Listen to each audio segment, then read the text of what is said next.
창세기 1장입니다. 창세기 1장 26절로 28절 교독하고 마지막은 같이 읽겠습니다. 제가 먼저 읽겠습니다. 하나님이 가라사대 우리의 형상을 따라 우리의 모양대로 우리가 사람을 만들고 그로 바다의 고기와 공중의 새와 육축과 온 땅과 땅에 기는 모든 것을 다스리게 하자 하시고 하나님이 자기 형상 곧 하나님의 형상대로 사람을 창조하시되 남자와 여자를 창조하시고 같이 하겠습니다. 하나님이 그들에게 복을 주시며 그들에게 이르시되 생육하고 번성하여 땅에 충만하라. 땅을 정복하라. 바다의 고기와 공중의 새와 땅에 움직이는 모든 생물을 다스리라 하시니라. 아멘. 본문 말씀을 가지고 보시기에 좋았더라의 가정과 교회라는 제목으로 하나님 말씀을 증거하겠습니다. 우리나라 충북 괴산에 가면 자연 양계법으로 닭을 키우는 곳이 있어요. 아주 유명한 곳입니다. 자연 양계법에서는 닭똥을 1년에 한 번 정도 치운다고 그래요. 또는 병아리가 다 자라나서 폐개가 될 때, 이제 늙은 닭이 돼서 뺄 때, 그때 단 1회만 닭똥을 치운다고 그래요. 우리가 일반적으로 생각할 때는 아니 닭똥은 매일 치워야 되는데 냄새가 나고 막 썩은 내가 나서 치워야 되는데 어떻게 1년에 한 번 치우고 그 닭 일생에 한 번을 치우나 라고 생각할 수 있어요. 여러분, 자연 양계법에 의해 양계를 하면 닭똥이 그 개사 바닥에 쌓여요. 그리고 자연 상태에서 발효가 돼요. 그렇게 잘 발효된 닭똥은 심지어 구수한 냄새까지 난다는 거예요. 지독한 냄새가 아니라 구수한 냄새가 나는 거예요. 그렇게 되려면 가장 중요한 게 습도를 관리하는 거예요. 최적의 습도를 관리해주면 그렇게 자연 상태에서의 발효가 일어나는 거죠.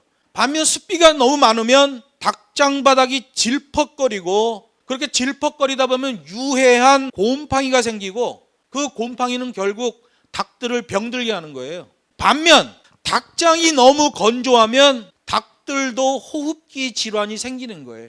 적절한 습도가 유지되면 좋은 미생물이 닭똥에 번식하고 그 미생물을 먹는 벌레들이 생기는데, 그 벌레들은 닭들에게 아주 좋은 단백질 공급원, 양계하는 사람들의 얘기로는 최고의 단백질을 닭들이 먹을 수 있다는 거예요.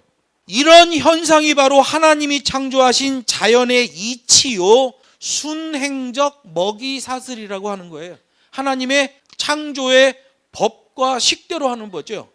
그런데 양계를 전문으로 연구하고 전공한 양계학 박사님들은 그런 이치를 앞장서서 무시한다는 겁니다. 양계학 박사님들은 닭을 좁은 닭장에 가두고 기르는 케이지식 양계를 추천하는 거예요. 그걸 권하는 거예요. 닭들을 움직이지도 못하게 가만히 쪼그린 상태로 커지게 만드는 거죠. 양계학 박사님들이.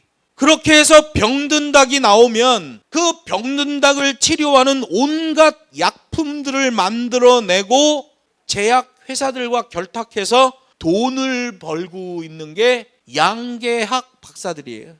우리나라의 양계학 박사처럼 그렇게 돈을 버는데 미쳐있는 사람들 있죠? 누구라고 그래요? 핵피아라고 그러죠. 핵피아. 핵발전소에 들어가는 연료와 그 모든 부품들을 100만 원짜리를 1000만 원에 올려서 팔고 돈을 남기는, 그런데 그 부품 자체는 엉망이고, 우리나라 국방 장비를 구입하는데도 군피아들이라는 사람들이 있죠. 1000만 원짜리 장비를 10억에 들여오는 거예요. 답답한 일이 아닐 수가 없죠. 양계학 박사님들도 그런 일을 한다는 거예요. 양계학 박사들인데도 정작 닭 자체가 건강하게 병 없이 자라는 일에는 별 관심을 기울이지 않는다. 현대사회의 각 분야에 과학과 학문이 눈부신 발전을 거듭하고 있지만 모든 영역에서 돈이 되는 일을 보면 중심을 잃어버리더라는 거죠. 이게 요즘 말하는 돈의 함정이에요. 집 사서 큰 돈 버는 것, 그 사람 돈의 함정에 빠진 사람입니다. 옛날에 사탄이 어떤 젊은이에게 나타났어요. 꿈에 나타나서 그 젊은이에게 10개의 컵을 보여주는 거예요. 그리고 말합니다. 이 10개의 컵에는 어느 한 컵에는 독이 들어있다. 만약에 네가 10개의 컵 중에 한 컵을 잡고 먹으면 너에게 1억을 주겠다. 그 젊은이가 고민하다 그래도 10분의 1이니까 나한테 유리하지 하고 한 컵을 담아서 마셨어. 안 죽었어요. 그래서 1억을 받았어요. 2억을 받아서 한 10년 살았어요. 그 돈이 다 떨어져 갈 때쯤에 또 사단이 나타났어요. 9개의 물컵을 보여주면서 여기에 한 컵에는 독이 들어있다. 내가 만약에 이 독을 먹지 않으면 내가 너에게 2억을 주겠다. 젊은 청년이 또 9개 중에 하나를 먹었어요. 안 죽었어요. 이래서 매년 사단이 나타나서 매년 1억 원씩 올라가고 컵에 있는 물을 먹고 죽지 않으면 돈을 주는 거예요. 그 돈으로 잘 살고 맨 마지막에 2개의 컵이 남았어요. 또 사단이 나타났어요. 너가 이 2개의 물컵 중에 1개의 물컵을 먹고 만약에 죽지 않는다면 내가 너에게 100억을 주겠다. 2개 남으면 안 하고 싶잖아요. 반반이니까. 청년이 떨리는 손으로 2개의 컵 중에 한 컵을 딱 잡고 마셨어요. 안 죽었어. 이야, 나는 독 있는 물을 먹지 않았다. 그때 사단이 100억을 주고 떠나면서 얘기했어요. 너는 비록 독을 먹지 않았다. 그러나 너는 돈의 맹독에 걸렸다. 그리고 사단이 한마디 더 했어요. 원래 처음부터 독은 없었다. 여러분, 이 시대에 너무나 많은 사람들이 돈의 함정에 빠져 있어요. 루소가 얘기했죠. 자연으로 돌아가라. 근데 자연으로 돌아가라는 루소의 말보다 더 확실한 것은 하나님의 창조의 섭리로 돌아가라. 그 섭리에서 다시 시작하라라는 말이 더 맞습니다. 여러분, 이 시대 신학도 보면 얼마나 눈부시게 발전하는지 몰라요. 교회 성장학의 대표적인 인물을 피터 와그너라고 그래요. 미국 풀러 신학교의 교수예요. 그의 교회 성장학 때문에 신사도주의가 출현했어요. 어떻게든 사람들을 교회로 많이 유인하고 끌어들이는데 초점이 맞춰져 있기 때문에 교회 프로그램이 돌아가고 이벤트들이 난무하게 됐어요. 신학자면 하나님의 교회를 한 사람 한 사람을 더 건강하게 만드는 게 그들의 목표여야 하는데 그건 관계없어요. 사람 많이 불러들여서 메가처치 만들고 풍요롭게 사는 교회 만들면 성공했다고 생각하는 거예요. 양계 박사들하고 다를 바가 없지요. 여러분, 그래서 이 시대에 독수리 같은 교인들이 닭장 안에 웅크리고 있는 게 너무나 많아요. 그 독수리들이 닭장 밖으로 나오도록 닭장문을 열어주는 설교를 해줘야 돼요. 그런데 그런 설교 안 하죠. 왜? 양계학 박사들이 닭들을 자연양계법으로 키우는 걸 하질 않고 그 조그만 닭장 안에 가두어 놓고 거기서 모이 먹고 살쪄서 잡아먹는데 살코기가 되면 좋은 거예요. 사단이 그렇게 교회를 공격하고 있는 거예요. 잘 알아야 돼요. 신학이라고 다 좋은 게 아니에요. 신학이라고 하나님의 말씀이 아니에요. 그게 실제로는 어떻게 적용되고 있느냐, 중요한 거죠. 성경은 가정과 교회에 대해서 말합니다. 신구약 성경을 통해서 우리는 하나님이 이 땅에 세우신 독특한 제도를 볼 수 있는데 구약 시대의 가정, 신약 시대의 교회가 바로 그 독특한 제도예요. 하나님이 직접 세우셨죠. 가정은 구약 시대, 교회는 신약 시대. 흥미로운 것은 교회보다도 가정이 더 먼저 세워졌다는 거예요. 그래서 교회가 회복되려면 가정이 먼저 회복돼야 돼요. 가정의 회복 없이 교회의 회복은 일어날 수가 없는 거예요. 왜? 순서를 봐도 그렇잖아요. 순서를 봐도. 하나님이 구약시대에 가정을 먼저 창설하시고 그 가정이 무너졌을 때 하나님이 신약시대 교회를 창설하시는 걸 보게 되는 거예요. 가정과 교회는 하나님이 직접 이 땅에 세운 제도이기 때문에 서로 간에 많은 공통점을 가지고 있어요. 이 땅에 교회가 제대로 서 있으려면 가정이 바로 서 있어야 돼요. 가정이 바로 서려면 교회가 바른 역할을 해야 된단 말이에요. 그래서 교회론을 말하고 있는 에베소서를 보면 교회의 한 사람 한 사람은 다 유기체로 돼 있어요. 같이 지어져 가느니라 이렇게 말한단 말이에요. 유기체로 지어져 가는 거예요. 여러분이 사람이 태어났는데 몸뚱아리는 안 크고 머리만 커가지고 이따시만해져서 머리가, 그러면 안 돼. 그거는 다른 데는 안 자라고 팔 한쪽만 왕창 자라갖고 서 있는데도 팔이 땅에 닿아. 그러면 안 된단 말이에요. 유기체는 균형을 맞춰가면서 성장해야 돼. 다리는 다리 크기만큼 성장해야 되고 손은 손 크기만큼 성장해야 되는 거예요. 비정상적으로 성장하면 병이요 질환이 되는 거예요. 가정은 여호와로부터 생육하고 번성하여 땅에 충만하라는 사명을 받았어요. 교회도 마찬가지예요. 가정과 비슷한 사명을 받는데 그리스도의 신부로서 땅끝까지 이르러 하나님의 자녀를 낳으라 이렇게 말씀하시는 거예요. 교회는 땅끝까지 이르러 복음을 전함으로 하나님의 백성들이 교회 공동체 안으로 들어올 수 있도록 그걸 낳는 작업이다 라고 성경이 말하고 있는 거예요. 가정도 생육 번성 땅의 충만, 교회도 역시 땅 끝까지 이르러 생육번성 땅의 충만이라는 사명을 받았단 말이에요. 이게 끈끈한 하나님의 은혜예요. 가정도 교회도 동일한 은혜 가운데 있는 거죠. 이와 같은 사실로 볼 때 가정은 하나님의 축복의 근원이라는 걸 알게 되는 거예요. 하나님이 가정 단위로 축복한다는 거예요. 사람이 하나님의 은혜와 사랑을 느끼며 살 수 있는 최소한의 단위가 바로 가정이에요.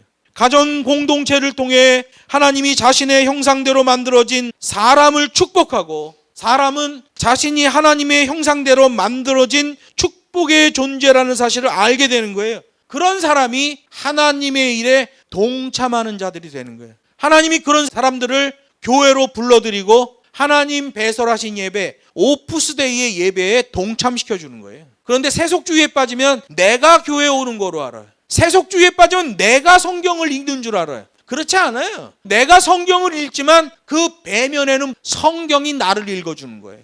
하나님 말씀을 읽다 보면 내가 읽지만 실제로는 성경이 내가 어떤 삶을 살고 있는지를 읽어주는 거예요. 내가 주일 성수를 해요. 나 오늘 주일 성수했어. 기쁘다. 내가 주일 성수하는 게 아니라 내가 주일 성수하는 것 같은 그런 자세를 보일 때 실제로 그 배면에 보면 주일이 나를 지켜주고 있는 걸 알게 되는 거예요. 내가 하나님의 말씀에 순종할 때 내가 순종하는 것 같지만 그 뒤에서 성령이 우리를 인도하시는 거예요. 창세기를 보면 하나님은 하나님의 형상을 따라 아담을 만드시고 또 돕는 배필로 하와를 주시는 걸 보게 돼요. 존귀하게 창조된 아담과 하와는 하나님으로부터 첫 명령을 받아 이제 부부가 됐죠. 첫 명령을 받아요. 그게 뭐예요? 생육하고 번성하여 땅에 충만하라. 창세기 1장 28절 말씀이잖아요. 하나님의 첫 명령이야. 가정을 이룬 다음에 첫 명령. 생육하고 번성하여 땅에 충만하라. 그래서 여러분, 아담은 인류학 박사인 거예요. 땅의 모든 권세를 다 가지고 있는 거죠. 하나님이 아담한테 너 이제 땅에서 왕 노릇해라. 대신 내 계명 하나만 지켜라. 뭐예요? 선악과를 따먹지 말라. 이거 하나죠. 땅의 권세를 아담에게 다 줘버린단 말이에요. 생육하고 번성하여 땅에 충만하라. 첫 명령을 하셔요. 그것은 남녀 간의 성결한 생육적 결합과 그 결합으로 인해 세상에 출생할 자녀에 대한 말씀이에요. 이 놀라운 비밀인 거죠. 하나님이 아담도 개체로 창조했고 하와도 하나님이 개체로 창조했단 말이에요. 아담의 갈비뼈를 뽑아서 하나님이 직접 창조하셨단 말이에요. 그런데 그 둘이 거룩한 결합을 통해 성결한 생육을 통해 그 여자의 뱃속에서 똑같은 사람이 만들어지더라는 거예요. 임신했는데 속에다가 손 넣어가지고 애 어떻게 만들고 이렇게 만들고 저렇게 만들고 야 좀 짧은 것 같다 늘리자 이렇게 늘리고 이러지 않잖아요. 그냥 배에서 하나님이 여자의 몸을 통해서 그 안에서 만들어내셔요. 생육하고 번성하여 땅에 충만하라.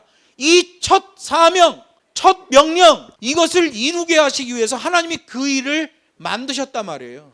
아니, 아담이 사람 만드는 걸 어떻게 알아? 하와가 사람 만드는 걸 어떻게 아냐고. 가정을 만들어주니까 그 일이 진행되더라는 거죠. 그 창조의 법칙에서 하나님이 창조하신 첫 가족이 탄생되게 되었어요. 가정은 부모와 자녀가 어울려서 공동체를 이루고 하나님이 주신 축복을 누리는 원시 형태의 교회예요. 실제로 구약 성경을 보면 아브라함 때 이럴 때 보면 전부 가족이 교회가 되는 걸 볼 수 있어요. 하나님은 그것을 보시기에 좋았다라고 창세기 1장 31절에 말씀한 거예요. 여러분, 구약의 아브라함을 통해서 우리는 가정을 한번 볼 필요가 있어요. 하나님이 아브라함과 언약하시잖아요. 믿음의 언약, 자손 언약을 하셔요. 아브라함은 하나님의 그 은총과 언약이 실행되는 배경이 가정이라는 사실을 알았던 거죠. 하나님은 아브라함의 가정 공동체에 땅과 자녀를 약속하시잖아요. 아브라함이 결국 그 하나님의 언약 따라간 거예요. 땅 언약, 자손 언약. 하나님은 아브라함 가정 속에서 행하시는 걸 보게 돼요. 아브라함 스스로 자신의 가정을 지키지 못할 때도 있었어요. 애굽에 내려갔는데 애굽의 왕이 아브라함의 부인을 보니까 너무 이쁜 거야. 동침하는데 하나님이 꿈에 나타나 역사하시는 거예요. 애굽 왕이 기절초풍할 일이죠. 아브라함에게 말합니다. 얼른 데려가라. 그러면서 많은 짐승을 줘요. 내가 너 부인 잡아온 거 그 보상으로 양과 염소를 주겠다. 이래서 많이 줘요. 가지고 나오죠. 하나님이 사라를 지키셔요. 왜 그래요? 사라를 통해서 하나님이 언약한 그 자손이 태어나잖아요. 그러면 사라의 그 태를 하나님이 지키셔야 돼요. 아브라함은 못 지켜. 한 번 또 그런 일이 있었죠. 아비멜렉에게 부인을 뺏겼어요. 거기서도 사라가 위기에 처했을 때 하나님이 사라를 지켜내는 것을 보게 돼요. 그 사라의 태를 지키시는 하나님, 언약의 자손이 거기서 나와줘야 되기 때문에 하나님이 그 가정 속에서 역사하시는 것을 보게 되는 거예요. 창세기 12장에 보면 이런 말씀이 있어요. 여호와께서 아브라함의 아내 사레의 용고로 바로와 그 집에 큰 재앙을 내리신지라. 바로가 아브라함을 불러서 이르되 내 아내가 여기 있으니 이제 데려가라 라고 했다는 거예요. 성경은 아브라함 이후 이삭에게로 그 축복이 넘어가고, 이삭에게서 야곱에게로 축복이 넘어가요. 가정을 통해서 역사하시는 하나님을 정확하게 보여줍니다. 근데 여러분, 결국 구약시대의 가정이 어떻게 돼요? 아담과 하와 때부터 무너지잖아요.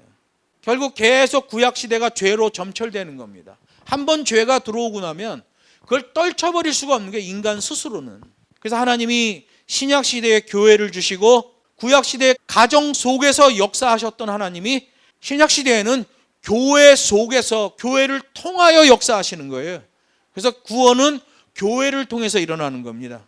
근데 여러분, 이 시대에 프로그램과 이벤트가 난무하면서 파라처치라는 게 생겨요. 파라처치. 파라라는 말은 헬라어인데 거리가 떨어져 있다는 의미예요. 영어로 번역하면 near예요. 거리가 좀 떨어져 있는. 정상적인 교회가 아니라 파라처치, 거리가 떨어져 있는 교회다. 그래서 예수전도단, CCC 이런 게 다 파라처치예요. 젊은이들이 좋아합니다. 거기를. 재밌으니까. 그 안에서는 무한 이벤트가 돌아가요. 그 이벤트를 위해서 수많은 간사들이 거기서 일을 하고 있어요. 계속 이벤트를 개발하는 거예요. 너무 좋아해, 청년들이. 거기는 구원이 일어나지 않습니다.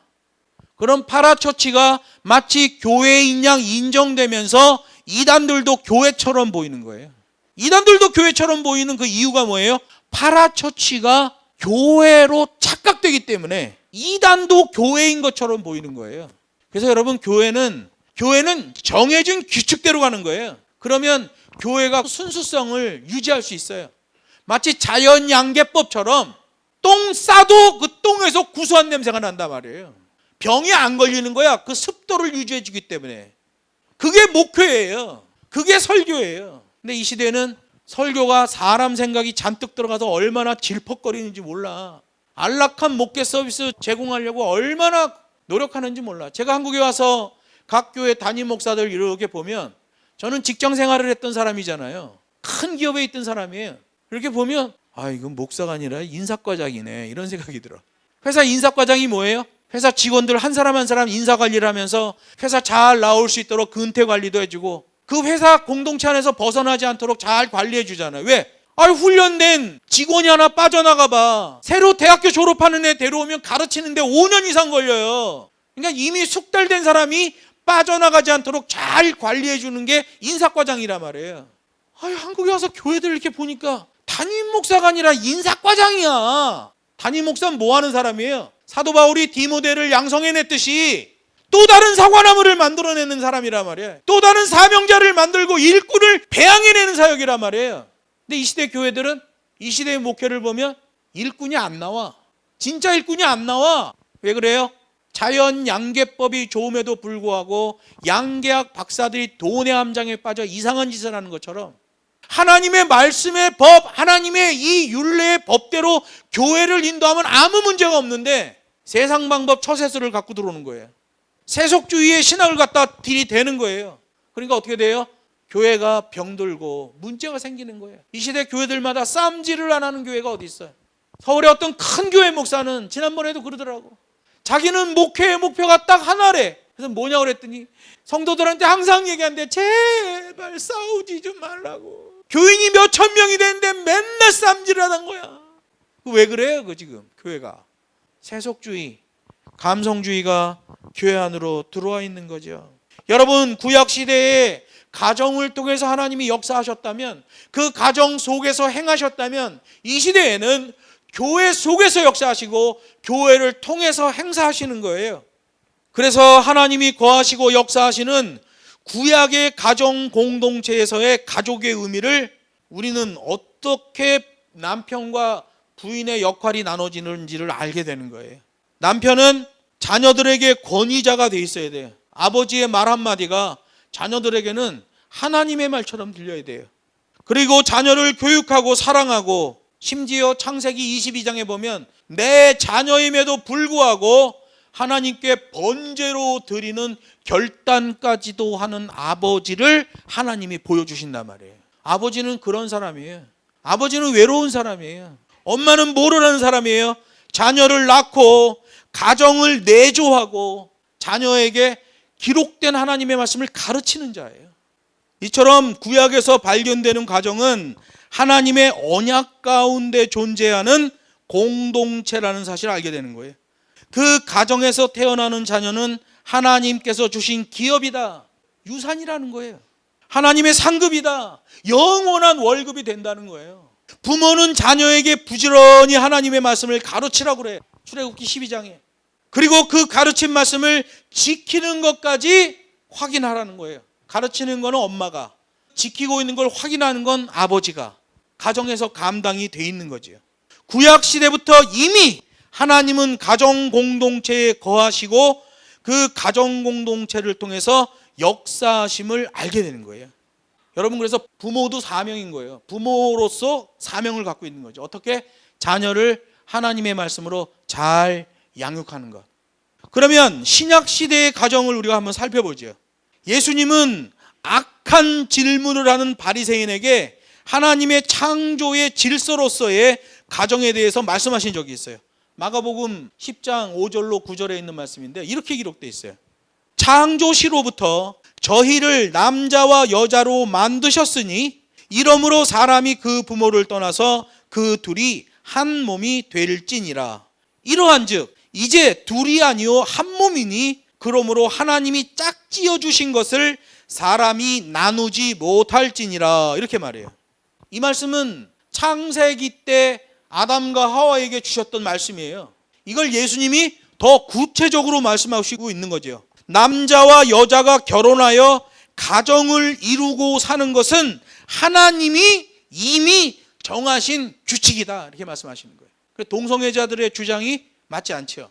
하나님은 남자와 여자로 창조하시고 그 둘이 한 몸이 되어 생육하고 번성하라고 말씀하셨단 말이에요. 이 성경이에요.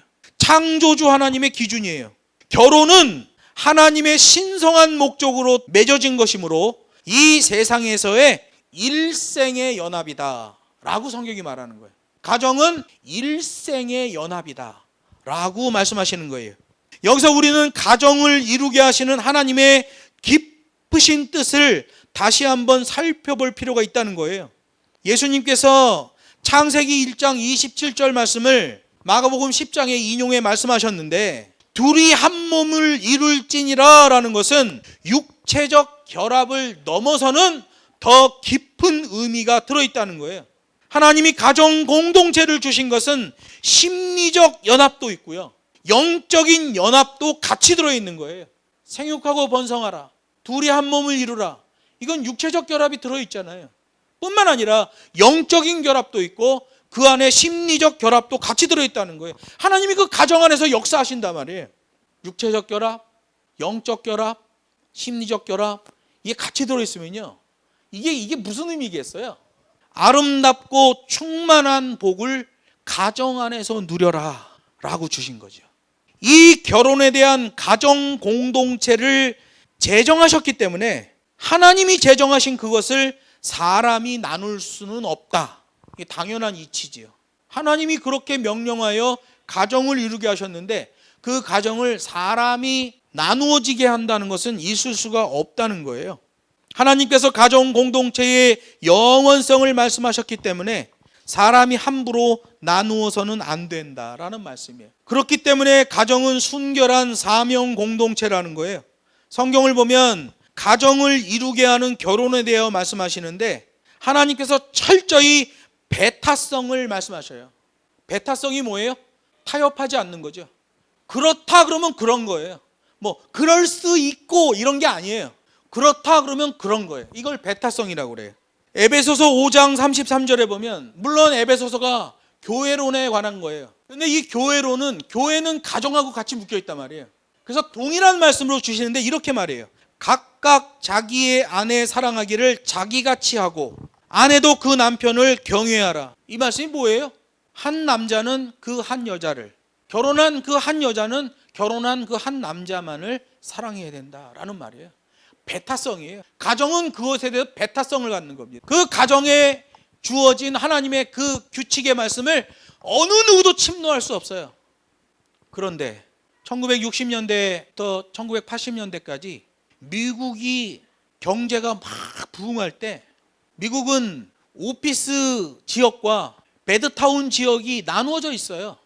그래서 뉴욕 같은 데는 밤이 되면 도시 공동화 현상이 일어나. 사람이 없어. 도시 안에 다 베드룸이 있는 지역으로 차 타고 퇴근해 버리니까 그냥 도시가 텅텅 비는 거예요. 1960년대에서 80년대 사이에 미국에서 일어난 일이 뭐예요? 오피스타운에서 퇴근한 아버지들이 배드타운으로 가는데 그 길목에 러브호텔이 만들어지기 시작한 거죠. 퇴근하던 아버지들을 거기로 불러들이기 시작한 거예요. 왜 그런 일이 벌어졌어요? 돈의 함정에 빠진 거죠. 미국이 어마어마한 부를 축적하기 시작했어요. 돈의 함정에 빠지면서, 돈의 맹독에 빠지면서 오피스에서 배드타운으로 가는 아버지들이 러브호텔로 들어가는 일이 발생하게 된 거예요. 여러분, 성경은 가정을 순결한 사명 공동체라고 말해요. 교회 공동체나 가정 공동체나 똑같기 때문에 교회도 역시 가정처럼 순결 사명 공동체가 돼야 돼요. 뭐에 대해서 가장 순결해야 돼요? 하나님의 말씀에 대해 순결해야 돼요. 자꾸 세속적인 것 집어넣으면 안 된단 말이에요. 자꾸 프로그램 이벤트 갖다 집어넣으면 안 된단 말이에요. 그런데 이 시대에 그 고난의 신학으로 따라가는 교회들이 참 찾아보기 힘들죠. 여러분, 구약에 나타난 결혼 형태 보세요. 순결한 사랑 관계로 표현하잖아요. 이삭과 리브가의 혼인을 보세요. 순결, 친밀, 사랑, 그런 관계로 결혼을 하나님이 묘사하신단 말이에요. 야곱과 라헬의 혼인도 보세요. 순결 공동체예요. 심지어 선지서에 보면 하나님과 이스라엘을 혼인한 부부관계로 표현한단 말이에요.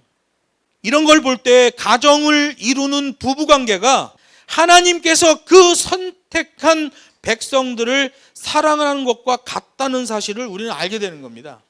그래서 하나님은 가정 공동체를 이끄는 부모들에게 사명을 주셔요. 자녀를 양육할 때에 주의 교훈으로 양육하라, 이렇게 말씀하셔요. 에베소서 6장 4절에 있는 말씀이죠. 돈 잔뜩 들여서 쪽집게 가야하지 말고 주의 교양으로, 주의 교훈으로 자녀를 양육하라, 이렇게 말해요. 하나님 주신 기업, 그 자녀들을 사랑하라고 말씀하시는 거예요. 여러분, 가정은 단순히 그냥 구성됐다는 게 목적이 아니에요. 하나님 나라의 확장의 목적이 있는 거예요. 생육하고 번성하여 땅에 충만하라. 사단은 계속해서 공격하고 있죠. 가정은 복음 확장에 있어서 최전방 병참기지와도 같아요. 병참이 되지 않으면 사역은 될 수가 없는 거죠. 여러분, 교회나 가정은 공동사명이 있어요. 생육하고 번성하고 땅에 충만하라 라고 말씀하신 거예요. 이 시대 교회들이 사단의 공격을 받습니다. 예를 들어 이런 거죠. 섞여버리는 게 교회가. 착하고 충성된 종이 있어. 하나님 칭찬받아요. 그런데 섞여요. 착한데 게을러. 악한데 부지런해. 착하고 부지런하고 악하고 게을르고 이게 나눠지는데, 요즘 세상엔 사단이 교회를 공격하는 방법을 바꿨어요. 착한데 게을르게 만들어버려요. 부지런한데 악해. 그런 사람들이 교회 안으로 너무 많이 들어왔어요. 섞이면 복음은 힘을 잃거든요. 가정이 순결한 사명 공동체인 것처럼 교회도 가정처럼 순결한 공동체가 되어야 되는 거예요. 하나님의 영광의 도구로서의 가정은 다음 시간에 하나님 말씀으로 증거하도록 하겠습니다.